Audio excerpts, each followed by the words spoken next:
Hello friends, कैसे हैं आप सब। तो फ्रेंड्स, आज की क्लास में हम लोग डिस्कस करेंगे पियाजे, कोलबर्ग और वाइकॉस्की के सिद्धांत और इससे रिलेटेड जो भी एमसीक्यू क्वेश्चन होगा आज की क्लास में डिस्कस करेंगे। चलिए स्टार्ट करते हैं। पहला क्वेश्चन है आपका, जीन पियाजे कहाँ के निवासी थे? स्कॉटलैंड, इंग्लैंड, स्विट्ज़रलैंड और ग्रीनलैंड। तो जीन पियाजे जो थे ये आपका स्विट्ज़रलैंड के थे। नेक्स्ट है, पियाजे ने बच्चों के नैतिक विकास की कितनी अवस्थाओं की पहचान की है? 1, 2, 3, 4।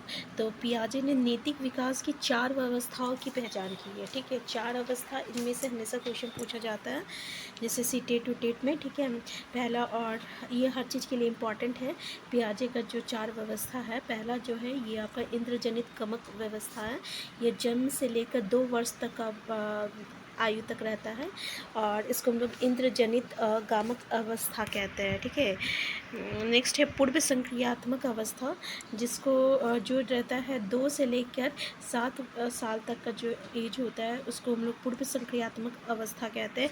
नेक्स्ट क्लास में जब हम लोग जीन पियाजे के बारे में डिस्कस करेंगे तो ये सारे पॉइंट पे हम लोग डिस्कस करने वाले हैं। ठीक है, नेक्स्ट है आपका तीसरा जो था ये आपका मृत संक्रियात्मक अवस्था था।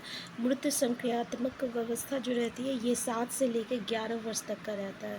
फिर आपका अमृत संक्रियात्मक अवस्था जो है ये आपका 11 से लेकर पौड़ा अवस्था तक रहता है। ठीक है, अब इसकी जो कैरेक्टर ऑफ फ्यूचर से हम लोग नेक्स्ट क्लास में डिस्कस करेंगे।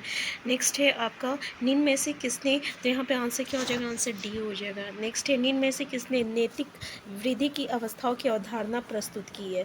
यहाँ पे क्या बोला था? पहला ये जो क्वेश्चन था ये नैतिक विकास की कितनी अवस्था के बारे में बोला था। ठीक है, कितनी अवस्था है ये बोल रहा है नैतिक ये नेक्स्ट क्वेश्चन क्या बोल रहा है कि किसने नैतिक वृद्धि की अवस्थाओं की अवधारणा प्रस्तुत की है? कॉलबर्ग ने या आपका पियाजे ने, एरिक्सन्स ने एंड स्कीनर ने। तो हमारा आंसर क्या हो जाएगा? तो हमारा आंसर ई हो जाएगा, कॉलबर्ग हो जाएगा। ठीक है, आंसर ए हो जाएगा। नेक्स्ट, बच्चे दुनिया के बारे में अपनी समझ का सृजन करते हैं, निम्न में से किसका कथन है? ठीक है, तो बच्चे जो है दुनिया के बारे में अपनी समझ का सृजन करते हैं, ये जो स्टेटमेंट जो है ये आपको पियाजे ने कहा था। और स्कीमा, जिसका एक कॉन्सेप्ट आता है स्कीमा, यानी जो देखने के बाद वो अपने दिमाग में जो बैठा लेता है कि हाँ ये बिल्ली है। ठीक है, या ये आपका कुछ भी है। ठीक है ना, तो ये जो कहते हैं इसको हम लोग स्कीमा कहते हैं। अपनी जो समझ बैठाता है बच्चे, जो आसपास के जो वातावरण देखता है और उसके अकॉर्डिंग जो अपना वो नॉलेज गेन करता है उसको स्कीमा कहते हैं। तो ये पियाजे ने कहा था। नेक्स्ट है, निम्न में से ये कथन किसका है? कथन किसका है कि ज्ञानात्मक विकास नकल पर आधारित ना होकर खोज पर आधारित होता है? तो देखिए ये स्टेटमेंट किसने दिया है कि ज्ञानात्मक विकास जो है ये नकल पे आधारित ना होकर खोज पे आधारित होता है। जीन पियाजे ने कहा है, या कॉलबर्ग या स्कीनर या वाइकॉस्की। हमारा आंसर क्या हो जाएगा? आंसर ए हो जाएगा। ये स्टेटमेंट जो है जीन पियाजे ने कहा है, आंसर ए हो जाएगा। नेक्स्ट है, निम्नलिखित में से किसने बच्चों की अतक क्रियाओं को उनके विकास का मूल आधार माना है? लॉरेंस कॉलबर्ग, लेव वाइकॉस्की, जीन पियाजे और स्कीनर। तो ये आपका वाइकॉस्की ने कहा है, अतः क्रिया को उसके विकास का मूल आधार माना है। नेक्स्ट क्वेश्चन है आपका, निम्न में से किसने नैतिक विकास की अवस्था के सिद्धांत का प्रतिपादन किया है? तो नैतिक विकास की अवस्था का प्रतिपादन किसने किया था? जीन पियाजे, लॉरेंस कॉलबर्ग और फ्राइड और सीएस। तो यहाँ पे हो जाएगा लॉरेंस कॉलबर्ग हो जाएगा।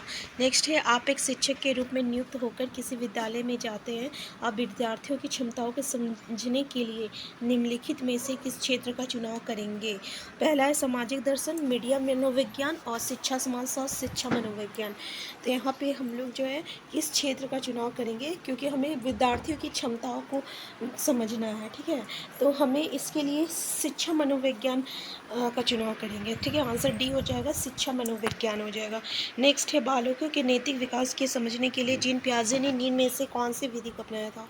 साक्षात्कार विधि, तार्किक विधि, जांच पड़ताल विधि, उपयोग सभी। तो हमारा हो जाएगा साक्षात्कार विधि हो जाएगा। नेक्स्ट क्वेश्चन है, निमोनिक्स एक ऐसी व्यू रचना है जो स्मृति में नई सूचनाओं को पुनः स्मरण करने में सहायता करती है, छात्रों को एक साथ जोड़कर एक साथ साफ सफाई करने के लिए प्रेरित करती है, छात्रों को समूह में स्कूल छोड़कर भाग जाने के लिए प्रेरित करती है। ऐसा करता नहीं है, ऐसा नहीं होता है। ठीक है, तो हमारा आंसर हो जाएगा स्मृति में नई सूचनाओं को पुनः स्मरण करने में सहायता करती है। स्मृति में नई सूचनाओं को पुनः स्मरण करने में सहायता करती है, इसको निमोनिक्स कहा जाता है। नेक्स्ट है बालक के व्यवहार के अध्ययन में निम्नलिखित में से किस विधि में बालक के माता पिता भाई बहन एवं शिक्षकों से जानकारी प्राप्त की जाती है? व्यक्तिगत इतिहास विधि, निरीक्षण विधि, प्रश्नावली विधि, साक्षात्कार विधि। ये तीनों तो हर किसी पे लागू होता है, ठीक है, लेकिन यहाँ पे व्यक्तिगत इतिहास विधि में उसकी पेरेंट्स से ही पूछा जाएगा, तो आंसर ए हो जाएगा। नेक्स्ट है पियाजे के अनुसार कोई बच्चा किसी अवस्था पर अपने परिवेश की वस्तुओं को पहचानने और उसमें विभेद करने लगता है, मतलब क्लासीफाई करने लगता है, ठीक है। जैसे इंद्रजनित गमक अवस्था हो गया, पूर्व सक्रियात्मक अवस्था, मृत सक्रियात्मक अवस्था, अमृत सक्रियात्मक अवस्था। तो इसका आंसर क्या होगा? इसका आंसर हो जाएगा पर पूर्व सक्रियात्मक अवस्था, जो कि 2 से 7 साल के जो बच्चे होते हैं उसमें होता है। नेक्स्ट है वाइकॉस्की के अनुसार बच्चे अपने साथी समूह के सक्रिय सदस्य कब होते हैं? पूर्व बाल अवस्था, किशोरावस्था, प्रौढ़ावस्था। तो साथी समूह के साथ सक्रिय सदस्य कब हो जाते हैं? ये किशोरावस्था में होते हैं। आंसर सी हो जाएगा। पियाजे ने नेक्स्ट क्वेश्चन है, पियाजे ने किसी बच्चे के विचारों में नए विचारों के समावेश हो जाने को क्या कहा? व्यवस्थापन, खोज, सात्मीकरण, निर्माण। तो जब विचार में बच्चे के विचार में कोई नया विचार आ जाता है उसको हम लोग क्या कहते हैं? सात्मीकरण कहते हैं। जैसे बच्चा जो है, बच्चा को पता है कि 4 पैर वाला जो रहता है वो जानवर होता है। अब वो 4 पैर वाला देखेगा बिल्ली को तो क्या बोलेगा? बिल्ली क्या है? जानवर है।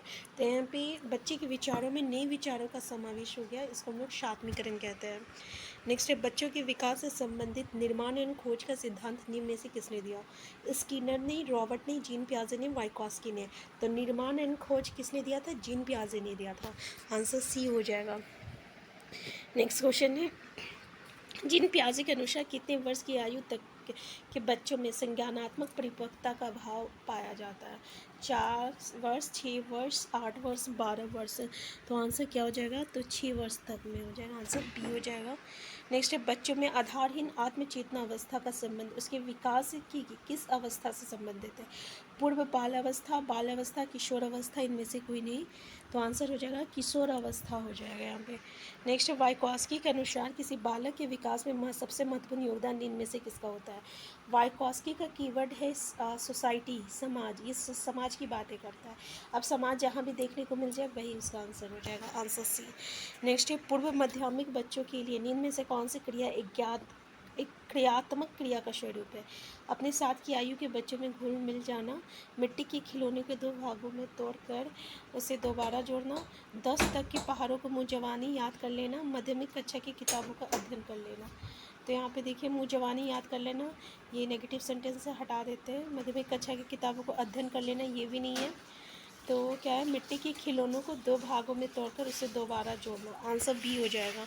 नेक्स्ट है आप अपनी कक्षा के बच्चों के बौद्धिक विकास में परिपक्वता लाना चाहते हैं, इसके लिए आप निम्न में से किसका चुनाव करेंगे? पहला है बच्चों के समक्ष आने वाली समस्या को सुलझाने में उनकी मदद करेंगे, बच्चों को खूब गृह कार्य देंगे, बच्चों को कक्षा कक्ष में चुपचाप बैठने को कहेंगे। उपयोग सभी। तो चुपचाप बैठने को नहीं करना है, खूब गृह कार्य भी नहीं देना है, तो उसके समक्ष जो भी समस्या आ रहा है उसको सुलझाने में उसकी मदद करेंगे, आंसर ये हो जाएगा। ठीक है, तो आज का क्लास यहीं तक रखते हैं। नेक्स्ट क्लास में जो है हम लोग वाइकॉस्की का अलग से डिस्कस करेंगे और जीन पियाजे का, क्योंकि इससे रिलेटेड बहुत सारी क्वेश्चन हमें मिलता है। ठीक है, तो हम फिर नेक्स्ट क्लास में एक एक जो है आपका मनोवैज्ञानिक उस पर डिस्कस करेंगे, ये ज़्यादा बेटर रहेगा हमारे लिए। तो हम फिर मिलते हैं नेक्स्ट क्लास में। Thank you.